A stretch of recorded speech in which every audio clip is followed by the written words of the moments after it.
ঢাকায় সিনেমার তারকা রাজের সঙ্গে পরীমনির বিচ্ছেদ হয়েছে প্রায় 2 বছর। বিচ্ছেদের পর থেকে ছেলে পূর্ণ পরীমনির কাছেই বড় হচ্ছে। বিচ্ছেদের পর থেকে তাদের দুজনের মুখ দেখাদেখিও বন্ধ ছিল। এতদিনে সন্তানকেও দেখার সুযোগ হয়নি রাজের।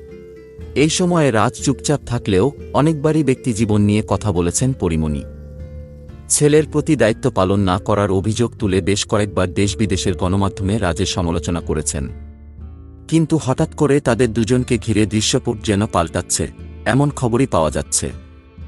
ঘনিষ্ঠ সূত্র থেকে জানা গেছে মাসখানেক হল রাজ নাকি পরীর বাসায় যাতায়াত করছেন। এর মধ্যে কয়েকটি অনুষ্ঠানেও দুজনকে একসঙ্গে দেখা হয়েছে। সন্তানকে দেখার জন্য এরই মধ্যে বেশ কয়েকবার পরীমনির বাসায় গেছেন রাজ। রাজের বাসায় যাওয়ার বিষয়টি স্বীকার করেছেন পরীমনি। তিনি বলেন, অন্য একটি বিষয়ের জন্য সে বাসায় এসেছিল। বিচ্ছেদ হওয়ার পর আমার সঙ্গে দেখা হয়নি। আমি দেখা করতেও চাইনি। বাসায়ও আসা মানা ছিল তার। কিন্তু হঠাৎ করেই কিছুদিন আগে আমার বাসায় এসেছিল। সেই সময় বাসা থেকে যাওয়ার আগে তার কিছু গুরুত্বপূর্ণ কাগজপত্র আমার বাসায় রয়ে গিয়েছিল। কয়েকজনকে সঙ্গে নিয়ে বাসায় এসেছিল।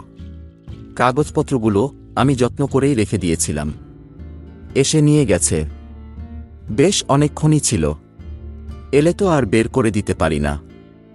ছেলের সঙ্গে দেখা হয়েছে কিনা জানতে চাইলে অভিনেত্রী বলেন, হ্যাঁ, দেখা তো হবেই। তারও তো সন্তান পূর্ণ। আমি রান্না করেছিলাম। সবাই মিলে একসঙ্গে খাওয়া দাওয়া করেছি। এই আর কি। তাহলে দুজনের মধ্যে সম্পর্কের জায়গাটা শীতল হয়েছে বলা যাবে কি? এমন প্রশ্নে পরীমনি বলেন, শীতলের কি আছে?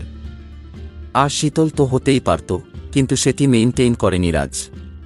এই শহরে অনেকেরই তো বিচ্ছেদ হয়েছে, হয়। সন্তানকে ঘিরে কি বিচ্ছেদ বাবা মায়ের দেখা সাক্ষাৎ হয় না? কথা হয় না? সন্তানকে ঘিরে সুন্দর সময়ও কাটে না বাবা মায়ের? কিন্তু রাজের বিষয়টি ভিন্ন। ও বাচ্চাকে সময় দেয়নি। সন্তানের ভরণ পোষণের দায়িত্ব নেয়নি। শখ করেও কোনো দিন সন্তানকে খেলনা পর্যন্ত কিনে দিতে দেখলাম না। ঠিকমতো খবরই তো রাখেনি। আমার মনে হয় সন্তানের মর্মই ও বোঝে না। তিনি আরও বলেন, কয়েকদিন তো দেখলাম রাজ পূর্ণকে কোলে নিতে চাইলে ওভাবে রাজকে বাবা হিসেবে চিনতে পারে না এখন। অথচ আগে রাজ ছাড়া পূর্ণ কিছুই বুঝত না। এটি রাজের জন্য নির্মম। এই নায়িকার মন্তব্য, সব কথা শেষ কথা। রাজের সাফল্যেও আমার যায় আসে না, ব্যর্থতাতেও নয়। সে তো আমার জীবনে অতীত। সে এখন আমার কাছে ঘৃণার পাত্র। পরি বলেন, অনেক কিছুই তো শুনি রাজকে নিয়ে। এমন কোনো কাজ যেন বাবা হিসেবে রাজ না করে, যাতে বড় হয়ে সবার কাছে ছোট হয় সন্তান। কারণ সন্তানের বাবা হিসেবে রাজকে তো আর অস্বীকার করতে পারব না।